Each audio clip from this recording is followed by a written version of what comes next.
Welcome to the NebraskaLand Bank podcast. I'm Ty. I'm David. I'm Danielle, and we're your hosts. In each episode, we'll sit down with local guests to highlight the incredible people and stories that make our community unique. From finance to sports, community events to local businesses, we've got it all covered. Join us as we dive into the heart of our community. This is the NebraskaLand Bank podcast, always community-minded. Every voice. Every topic. Every time. So turn the volume up, settle in, and let's talk NebraskaLand. Friends, welcome back to the NebraskaLand Bank podcast. For Danielle Remus, I'm David Fudge, and Ty Lucas is on assignment. We've sent him off to the hinterland. He's testing wing recipes or some weird thing like that, but he is not here today, and we traded Ty, and I think we actually upgraded, Danielle. I really do. I mean, you get Kim Schroll and Krista Heiss in here instead of Ty Lucas. I mean, what's the downside of that? Yeah, I don't know that there are many downsides. No offense, Ty, when he listens back to this episode. Oh, I don't know about that. I'm really excited for today's episode, though, because in our 3 seasons of recording the NebraskaLand Bank podcast, we've never had an episode focused on NebraskaLand Bank before. And today we have some really awesome insights to share with you about how the bank started, about the bank's culture. And I think that area businesses can really learn a lot from the lessons that you two have learned being founding members of NebraskaLand Bank. So we're going to kick into that. Now, I know you've got an icebreaker question, and so I want to tee that up for you a little bit. But there is this long history of really key people, including you two, who have come into this facility or come into the organization and not left. And the question is all about that. So go ahead, Danielle.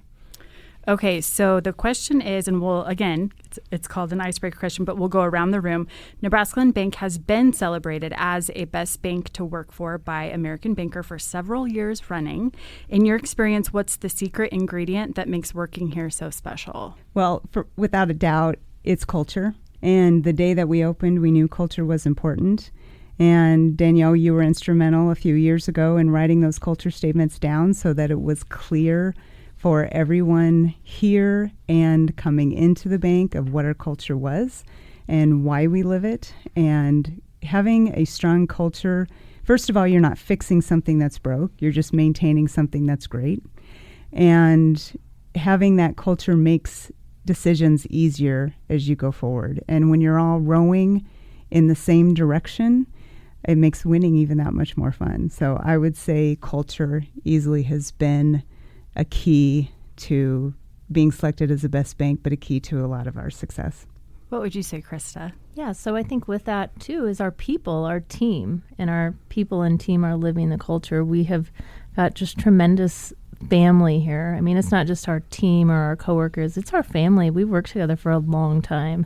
And so I think if you don't love what you're doing and love who you're working with them every day, it's just not worth it, you know? And so I think so much of it is just that.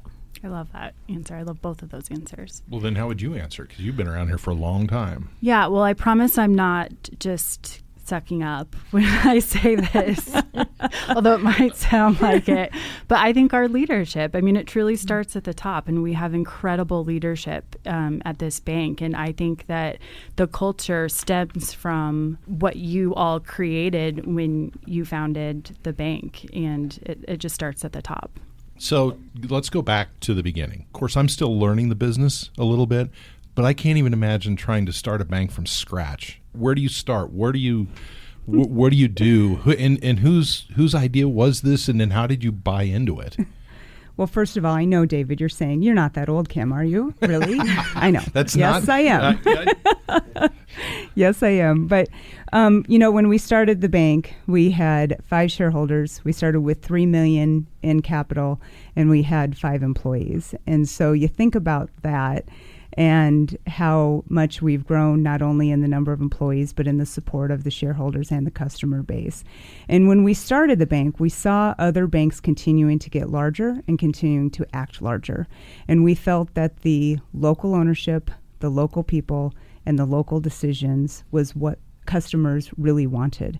And timing was also in our favor, because one of our larger competitors that we had previously left was bought out 18 months after we started the bank. And so that created a change for customers, that they then saw an opportunity to come to us. And, you know, in the early time, we had a lot of surprises that were excellent blessings to receive. And we also had a lot of challenges. You know, I was chief operations officer then, and I remain that today, but then I did marketing and HR, and Danielle probably just cringes when she looks at some of the work that I did back then on marketing. And so, you know, we all did a little bit of everything, which was fun.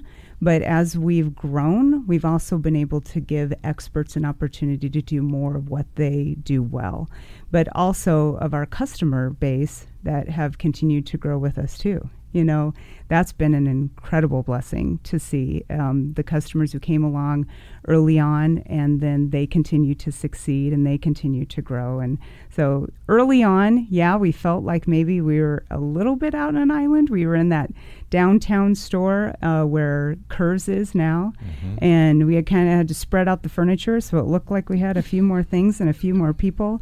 But it didn't take long for customers to start coming through our door.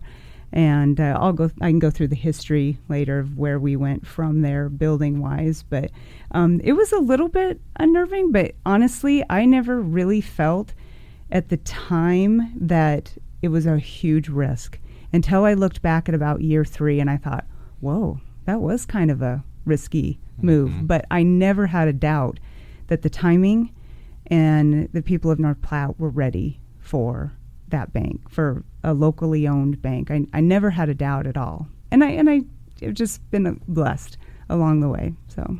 And Krista, you've also been at NebraskaLand Bank from its inception, from year 1. So what has that been like for you to watch the bank grow from year 1 to year 26? Right. So when the bank started, I mean, I'm straight out of college, fresh out of college, really had no idea the opportunity that sat in front of me, you know, and what was about to come. And so, as Kim said, sometimes you sit back and you think, oh man, we kind of would sit and watch people walk by and think, are you going to come in the door? And, you know, every day was an adventure. We all wore a lot of hats. We all did a lot of different things.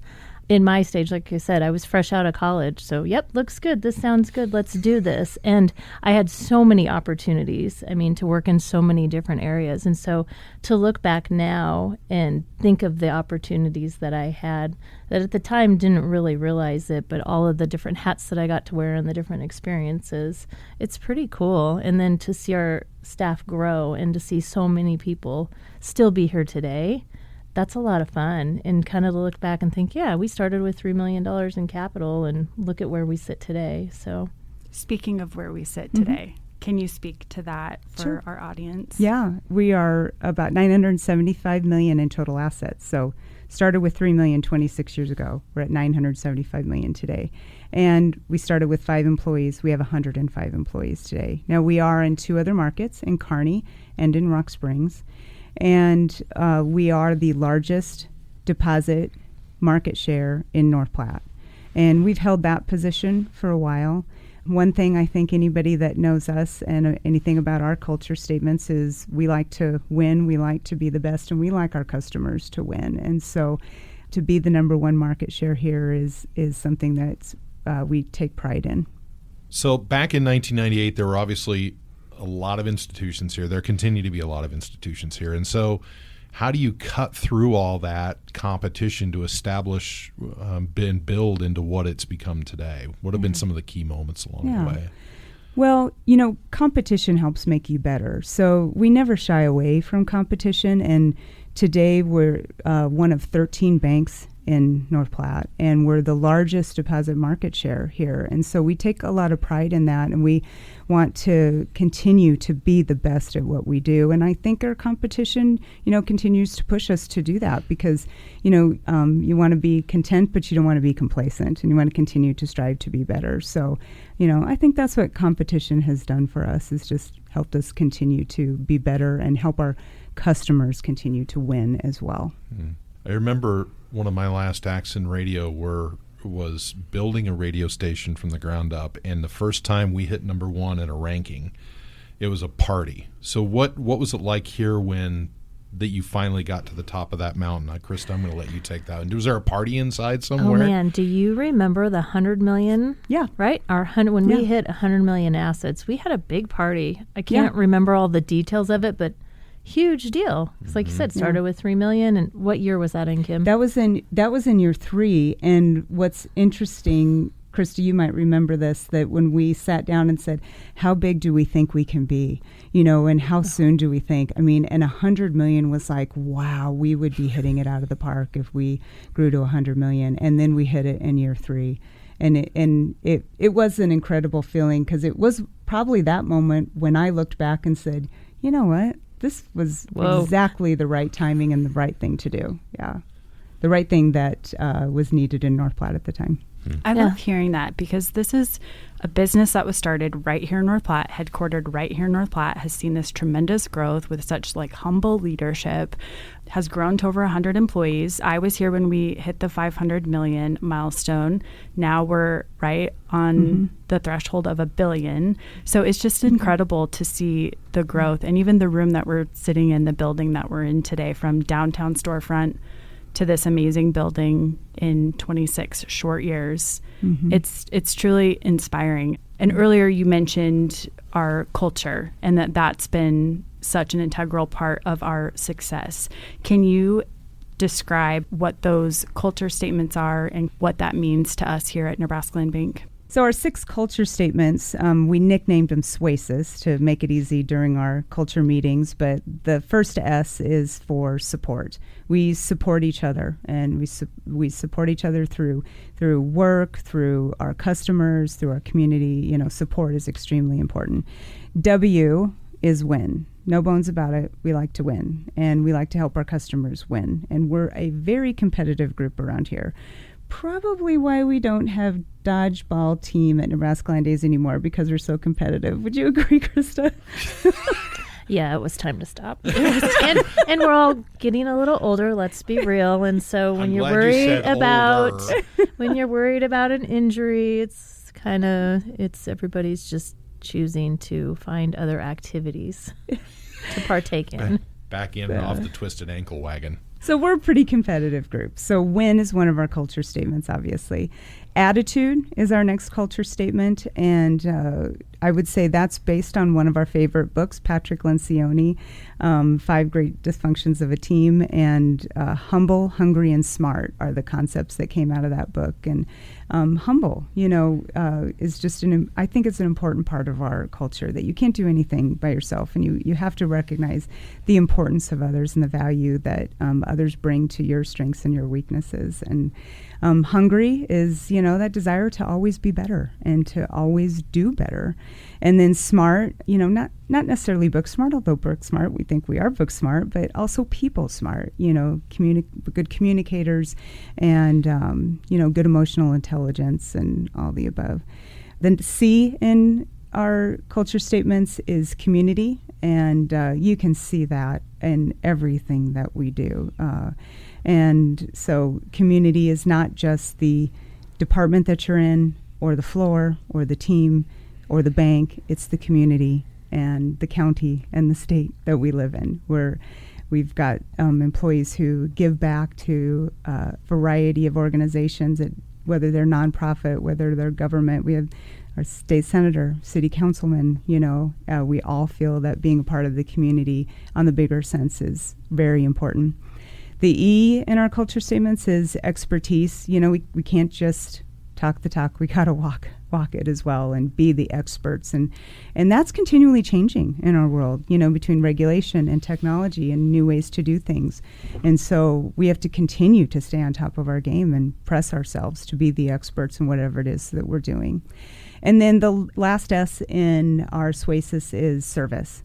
Servant's heart is what I kind of like to call it. Service to each other, service to our customers. And so, we lived these culture statements from day one, but when we actually had to sit down and write them, and Danielle, you were instrumental in that, and Krista, of course, that was hard to really define them. But then when we got through that process, I think we nailed it. And the nice part is that we're not fixing anything. We're just maintaining what's already great. So one of the things that always stood out from looking from the outside in was the amount of time I see employees of this place out in the community. And you mentioned it a little bit ago in talking about the values, the core values of the company, but that's one that has been lived almost from day one, if I remember correctly, because I was working in media in this town when the bank started, and you could see we showed up to do something where the community was being served, and almost without fail, there were people from this institution here. How important has that been over the years in establishing the position in the marketplace, Krista? I think that's been absolutely key. Number one, we all live here, so we want to be involved. And the things that we're passionate about, the bank has always been supportive of us wanting to be involved in different organizations, or, hey, we're going to go grill for this event, or, so it's supporting all of those different organizations, whether they be schools or nonprofits or, whatever it may be. It's things that makes our community better, makes our community stronger, and it gives our employees really that sense of involvement, and as Kim hit on, kind of servant heart, give us, the opportunity to be involved in all of that. And so being a part of community and supporting the community that supports us and has supported our growth and everything that we have done, it's a must. It's a two-way street, but it's something that we're so passionate about and something that we believe so much. The community also, the youth. When you think about the kids, we're trying to raise our families and also bringing people back to the community to maybe be, not only customers, but employees or different things like that. So it all starts there. When we started the bank and we said that we were going to give back to the community more than we were going to spend on advertising talking about ourselves. And probably not the greatest marketing plan or the great marketing mind would have told us would have been successful. But we knew that we lived in a community that is grateful. And when you show up at the schools or the nonprofits, people act with their business. And they were coming to us because they saw us at an event. And so sometimes, I think it's easier just to write a check. But when we show up, and roll up our sleeves and help, or whether it's grilling or, whether it's teaching in the classroom or whatever that might be, first of all, that's a lot more fun. But secondly, it's the greater good. We're not talking just about ourselves. We're talking about bettering our entire community. And so we said from the very beginning that we were going to give back more than we were going to talk about ourselves. And there were other bankers across the state that kind of laughed at us and said, that'll never work. You're not going to buy an ad about your checking accounts? No, we're just going to show up, and we're going to be a part of the community that people want to be a part of what we've got going on here. And I would say that definitely was a formula of success. Where did the grill come from, and who first conceptualized it? Well, who do you think? Well, I had to. That was 100% Mike Jacobson. When he had that idea, you should have seen my face. Okay. The first time I ever saw that thing, I thought, what in the world? I mean, right? That thing's old. It's got to be. So did we. It's yeah. It's got to be the biggest thing I've ever seen that you'd tow into a place and go, hey, we're here to fix you lunch. And it's an old propane tank that they've converted into this massive grill. And I went, where did that come from? Yeah. It's go big or go home, David. I mean, we were all about it. Mm-hmm. How long did it take? When was the first one built? And what was behind the, like, did you all talk about this as a group and go, yeah, let's spend all this money to build this thing? Or it started with a drawing on a napkin, kind of like the logo for NebraskaLand started when Mike and I had lunch one day, and we drew the logo on the napkin, literally, and Danielle has branded that so well. But Mike drew it out on a piece of paper, and my mind could not go there. But I'm also sitting here thinking, we have 20 employees. I think this was around 2006. Don't quote me on that, when the idea came to us. And so I'm thinking we have 20 employees, and, who's going to run this thing, and, how are we going to make that big of an impact? But, as with anything, Mike had an excellent vision for what this could be, and we all soon bought into that. And Krista touched on this when when you show up at an employee's school or the cause that they are very passionate about, and you show up with the grill and food and to support him, that means a lot. And whether that's an employee or whether that's a business, that does business with us. And like I said, it's a little bit more work than just buying an ad, but it's a lot more fun and betters everybody. So you got to remember Mike's farming background. So thus, propane tank, we could make this, So his farming, entrepreneurial, engineerial just kind of starts thinking about that. It's kind of funny because multiple times I've always thought, did you ever think you were going to be wrapping hot dogs and hamburgers? And it's funny how good you get at it and how fast you can do it. Danielle's laughing because she's like, yeah, I've done thousands and thousands. I feel like I could beat anybody in a competition, and we have competitions. Oh, wait a minute. I'm sensing a Christmas party idea here. Oh, boy. But yeah, it's, the time you spend doing that as an organization and the calendar of those things that we just actually recently got finished up with, besides the last Husker game, is, and it's not just here. It's in all the other markets, too. Yeah. I think, Danielle, if my count is correct, we're doing over 150 grill events in 2024 in all of our markets. That kind of segs into our volunteer program, because the Grilling for Good program doesn't work without volunteers. And we never have trouble finding bank employees who want to help at those events. In fact, sometimes that can get kind of competitive, too. Yeah. So, Krista, can you tell us a little bit about our volunteer program? You bet. So when you look at our volunteer hours, we had over 2,100 volunteer hours by our staff for different grill events at over 79 events, which is phenomenal. As Kim had said, you get into our branches, we don't have very many staff. And so I really commend our employees for their, contributions to that and all their time and energy. And we were just kind of talking the camaraderie that's built amongst your groups. You get different people. You get a lot of variety and a lot of opportunities to work with people from different departments or different branches.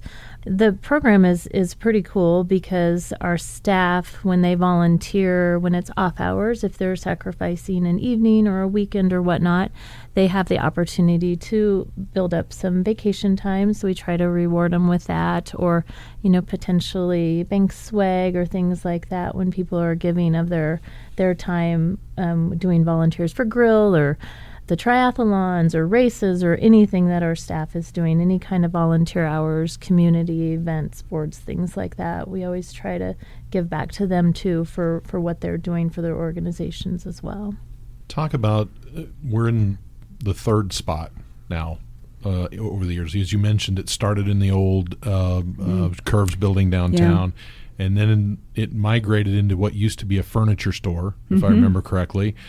At what point did it become apparent that wasn't going to be big enough anymore? And then how did you get from that to this, which this building is inordinately larger than the last building? So that had to have been a lot of thought and consideration went into that. And then how do you get to this with the visioning, thinking forward to all that? That's a lot that went into that, I suspect. Yeah. So go ahead, Krista. Yeah, so just I'm going to let Kim get in all the later details, but I remember when we were in the first building where Curves is at now, when we left, I was one of 4 people sharing that there's an office in the rear of the building that when we first moved in there was Mike's, and then it also had a conference table so we could do closings or meet with clients and whatnot.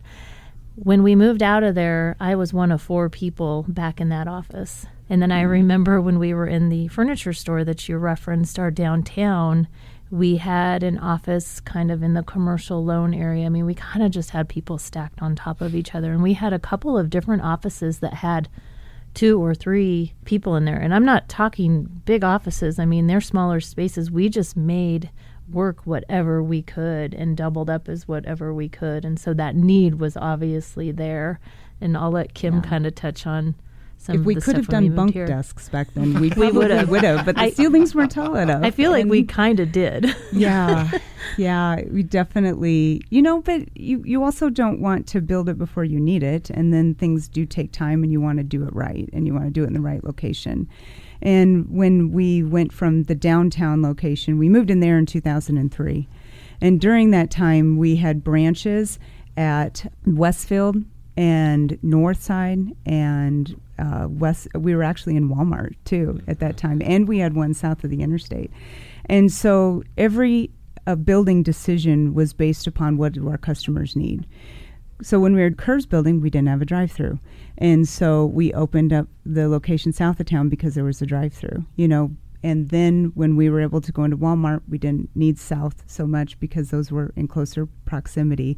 And then when we moved into this main bank building, we didn't need to be in Walmart anymore because this was close enough for customers and convenient as well. But every decision along the way has been how can we better serve our customers and where do those locations need to be.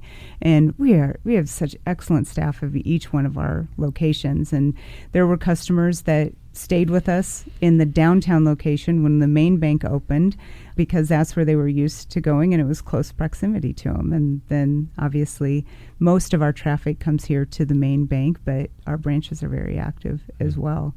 Thinking about as you grow, it also gives employees opportunities to be more specialist in their areas because there's just more work all the way around. So you need more bodies too. And so we've been so blessed to have employees that have been driven to continue to live out the culture statements and to be better. I mean, when you look at how the longevity of our employees, we have 39 employees that have over 10 years experience with us. And we have 11 of those 39 have been with us over 20. So I think that's incredible. And yeah, just feel lucky to be a part of this team. Okay, so we've kind of talked about some of the ways already that the bank lives out our culture statement, community-minded. We've talked about kind of our commitment to give back through donations, sponsorships, and volunteerism, of course. Touched on our volunteer program and the Grilling for Good program. But there are a couple other ways that we give back. What are some of the other things, Kim, that we do here that support that culture statement, community-minded? Well, like you said, there are quite a few, but one of my favorites is the My Fair Share program. That is employee dollars that go to nonprofit organizations in our communities. So employees nominate nonprofit organizations, and then all year long, employees donate to those organizations. And then at our My Fair Share breakfasts, the employees present checks to these organizations. And that was started in 2004. And over $216,000 from bank employees has been given to nonprofit organizations since that started. And I just think that's incredible. And the bank helps support that by giving additional time off for a certain level of giving. But that's not why employees do it. They do it because they have a passion for these organizations. And the fact that, the organizations each year, it might not be that employee's passion, but they support each other by giving to it. And so we don't usually have the same organizations every year because we kind of rotated to let each employee or employees who are participating to be able to choose their organizations. And I just think that's really cool. It's one of my favorite. I think one of the best parts about those dollars, too, is they're unrestricted for the organization. And I know that we've heard several times from the organizations that just truly appreciate that so much because so much of their funding, there's stipulations or ways that they have to categorize that or spend it. And this is completely just unrestricted funds that they can use to benefit the organization however it would best serve them. So I know that it's really meaningful to the organizations, which makes it very meaningful for the employees to give. And so I know as an employee, just super appreciate the opportunity to make it so easy. It just comes right out of your paycheck. You elect the amount that you want to give, and it's set up for the year, and you just don't have to think about it again until, of course, it's time to have the warm, fuzzy breakfast where we get to present to the organizations. Yeah. Well, and that's another, you think about all the things that have to come together and how we're all living our culture statements to make that happen. HR has to go through just a little bit of work to make that happen, but they're happy to do that because it's part of who we are. Employees go through the work of nominating the organizations, and employees go through the donation from their own paycheck, so it's really everyone working towards the same thing. And David, you are actually teaching a class at one of the ways that we serve our community at NebraskaLand University. David, do you want to talk to us about that? Yeah, it's 36 or 37 kids this year from around the area. And they're basically coming in to try and learn. One of the things kids really struggle with is personal financial health. I'm just going to say it broadly that way because a lot of kids come out of the home and aren't taught those things.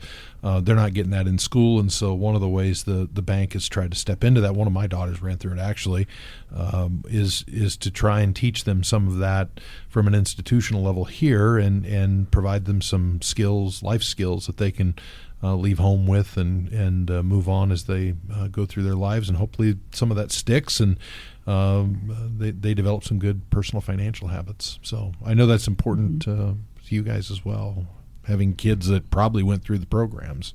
Yeah. It's really fun. I instruct one of the classes, and it's really fun to see, I guess fun being the right word or not, but to see those kids come in and you're teaching them something and they are soaking it in.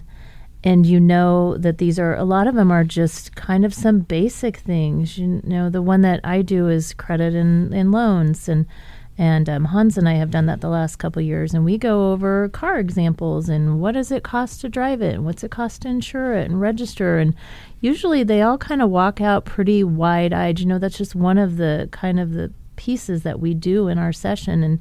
And I think it really helps them think about, what does this really cost? Because a lot of kids, well, most kids, I mean, mom and dad are taking care of that, and so they're not necessarily thinking about that. And so I think it really helps them as they're starting to plan their college and budgeting and all of the different factors. And one of the things is just seeing that just different careers you might have, different careers there might be in banking. It's not just deposits or loans. There's marketing and HR and IT and all of the different things. And so I think it opens up a lot of their eyes too at that age as they're starting to think about what their future looks like. So not only from their financial health, but it has come to some of them. Some of them have come back and worked for us. And so that's pretty gratifying to see. And financial literacy is such a big push through the banking associations in Nebraska as well. You know, you do a lot of it when they're little, but doing this at this stage in their life, I think, is really critical.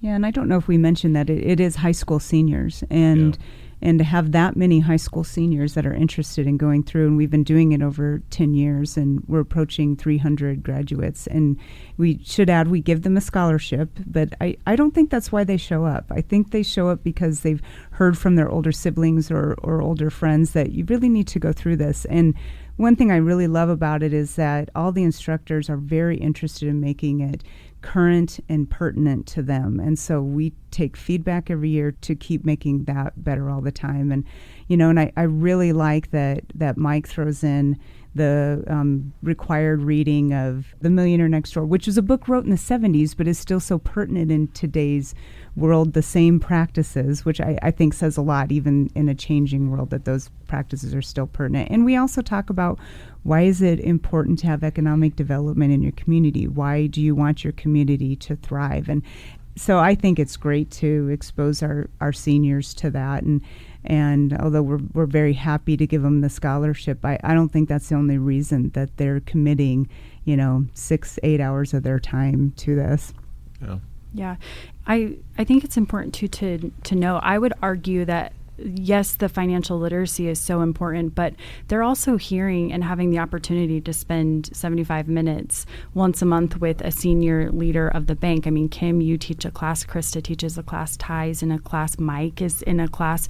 So it's not very often that they get to hear from people in the industry. And so I think that that's really important too, the opportunity they have to build relationships with you all. And so as Krista mentioned, we have several people employed here today that went through that program, which I think is so cool. I love to see that come full circle. Mm-hmm. And one of the classes that we teach actually is a great seg into our asking for a friend question today.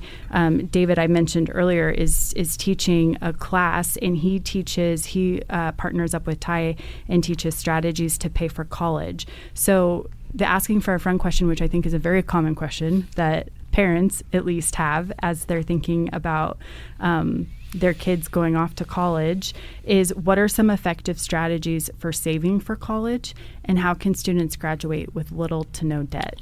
Well, as you mentioned, we just taught this class here recently, and so I'm going to boil this down to like 5 things, and then you guys jump in as you hear opportunities to do that. But number 1, start saving now. I don't care if you're an 8th grader or a 7th grader, or you're just old enough to push a lawnmower. Find something to do that'll earn you a little bit of money. Open a savings account and start putting that money away so that you have some sort of a nest egg that when you graduate, you're not going in without any resources whatsoever. Number 2, and this is really something that's developed over the course of the last 10 or 15 years, but take as many dual credit courses you can through your local high schools. I've known a lot of kids that have come out of the school system here locally that have gone out with 1 or 2 years of college done. And those college classes at the high school level, dual credit level, are a fraction of what they would cost you if you went to a 4-year college or university. So get in front of your high school counselor, take advantage of those programs. Number 3, apply for every grant and scholarship you can possibly find. And that starts with applying for the FAFSA, which is some long, drawn-out government acronym for federal aid. But you've got to apply for that, and then that kind of green lights the processes at the various institutions around the state and the country. So it'll flag you for certain grant awards. It'll flag you for certain financial aid from the colleges. But it is remarkable to me, every year I talk to people, Eric Seacrest, or people in our church who administer scholarships, and there's a general lack of applicants. So that's silly. Apply for it. You may not get it. You may not get them all. You're certainly not going to get them all. But if you get 1 or 2 of them for $500 or $1,000 for a semester, it really shaves off your commitment level. Number 4, I love community college. And that doesn't mean you have to stay in North Platte and go, although Ryan and his staff out there love it if you all went out there and took a year or 2. But community college is a really great value overall because an average year there will cost you $4,000 in tuition. At the university level, you're getting into the 5-figure zone. And if you go to some place like a private college, I'm not going to name names, but down east in Omaha, that's over $40,000 a year before ancillaries. And when I say ancillaries, I'm talking about food, room, board, books, all that sort of stuff to make up the entire bill for college. And then last, set a limit on what you're willing to borrow in terms of student debt and understand what that means when you come out of college. We've all heard the example. In fact, we used one in the class where a young lady went to a Big Ten university and took out $175,000 in student loans to come out and teach and make $38,000 a year. Well, that math doesn't work. You know, a good rule of thumb is if and there's all sorts of resources out there to give you some idea of, say, if you want a job that'll pay you $50,000 a year, for example, and you're going to study for that, and that's what it's going to pay first year out of college, try not to take out any more than 25% of your first year salary in actual student debt. At 25%, you're still going to be able to make those payments after you come out of college and still pay your rent and still buy your groceries and insure your home and do all the things that you want to do. You get over 25%, it starts getting a little bit harder. You know, you get up to 50%, now you've got a problem.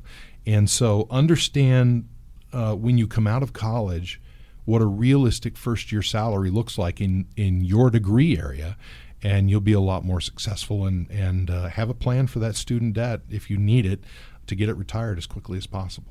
So those are my 5 points. Those are great suggestions. Really great suggestions. You know, David, one of the ones that, as you touched on, is apply for the scholarships and the grants and everything. I mean, just think about it. Let's say you got awarded a $5,000 scholarship and it took you maybe 2 hours to do. $2,500 an hour. Yeah. Mm-hmm. You're not going to get that anywhere else. I mean, that's just free.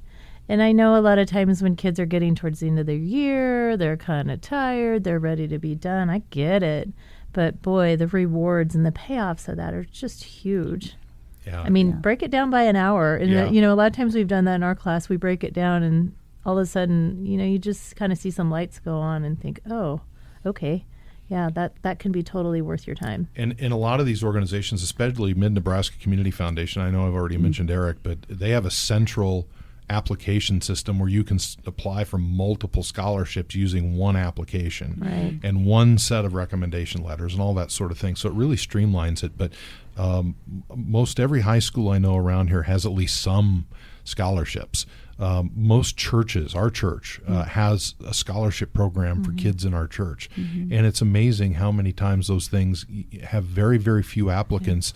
And it's not insignificant money when you're talking about having to pay up, $10,000, $12,000, $15,000 a year to get educated. So a little research, a little effort goes a long way when you're getting ready to go to college. Now, Kim, do we have any banking products that help with saving for college if you're starting with a kid who's at a young age? Yeah. We have an education savings account that the contributions aren't tax deductible, but the earnings are, as long as they are spent on education. And what I really like about the education savings is that it is transferable to other siblings. If one child receives a lot of scholarships and another one doesn't, you can transfer it over. Or if you were a grandparent that contributed, you can transfer it to other grandchildren. So not just parents can contribute. There's limits on that, but that's an excellent way. Whether it's an automatic deduction of every month or just once a year, putting that money in, and over time the value of interest, obviously, and starting to save sooner than later is really important with that too. Great. The power of compounding interest. Absolutely. Right? Get started now. I just wrote myself a note so that I'll remember. There you go. See, sometimes the education happens in this room for us. I mean, we have a Nest account, but I think it's important to diversify too. I mean, that's tied to the stock market. So it's, I think it's important from like an FDIC insurance standpoint to have kind of those savings diversified. Danielle, I did the same thing, and we took gifts that our children received from their grandparents. We put those into the education savings until we hit the limit, and then we added on with the Nest accounts. And so, it's you kind of need it all when you go to pay for college. You need it all. Yeah.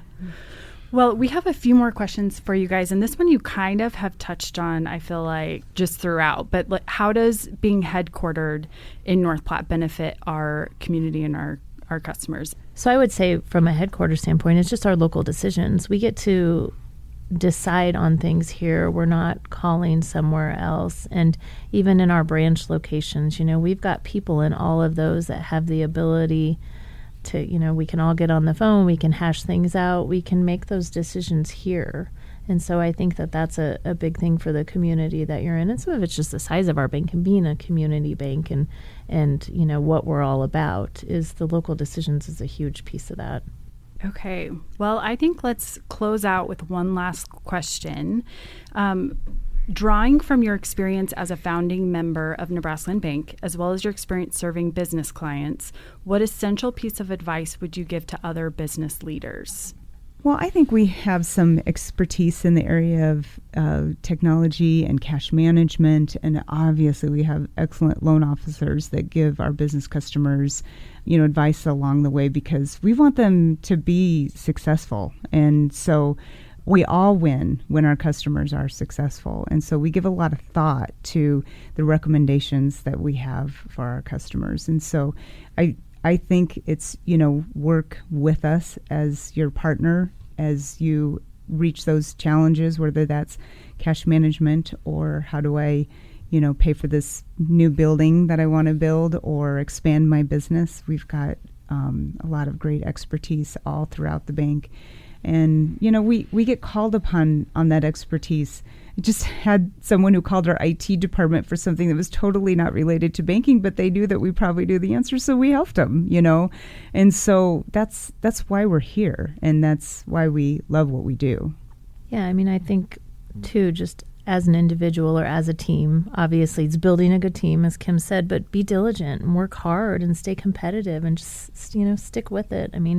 There are so many things that have happened over the years that we never thought would happen. And, you just kind of keep working at it and keep your goal in sight. And that probably sounds kind of cheesy and cliche and corny, but, really just it's hard work and diligence and team. It is absolutely the people. It is finding those right people, getting our culture, with our whole group. And without the entire team, every single position in our bank is so critically important to making the whole thing work. Well, thank you, Kim and Krista, for sharing NebraskaLand Bank's story and your personal insights into the bank's success. It's clear that the bank's growth and community impact truly are a testament to your leadership and dedication. And again, I'm not sucking up, I swear. If you enjoyed this episode, do us a favor and leave us a review and subscribe. Tune in next time to hear from Mark Workmeister with Professional Financial Advisors to hear about the financial markets post-election. You won't want to miss that episode. For more stories and insights, visit NebraskaLandBank.com/podcast. Member FDIC.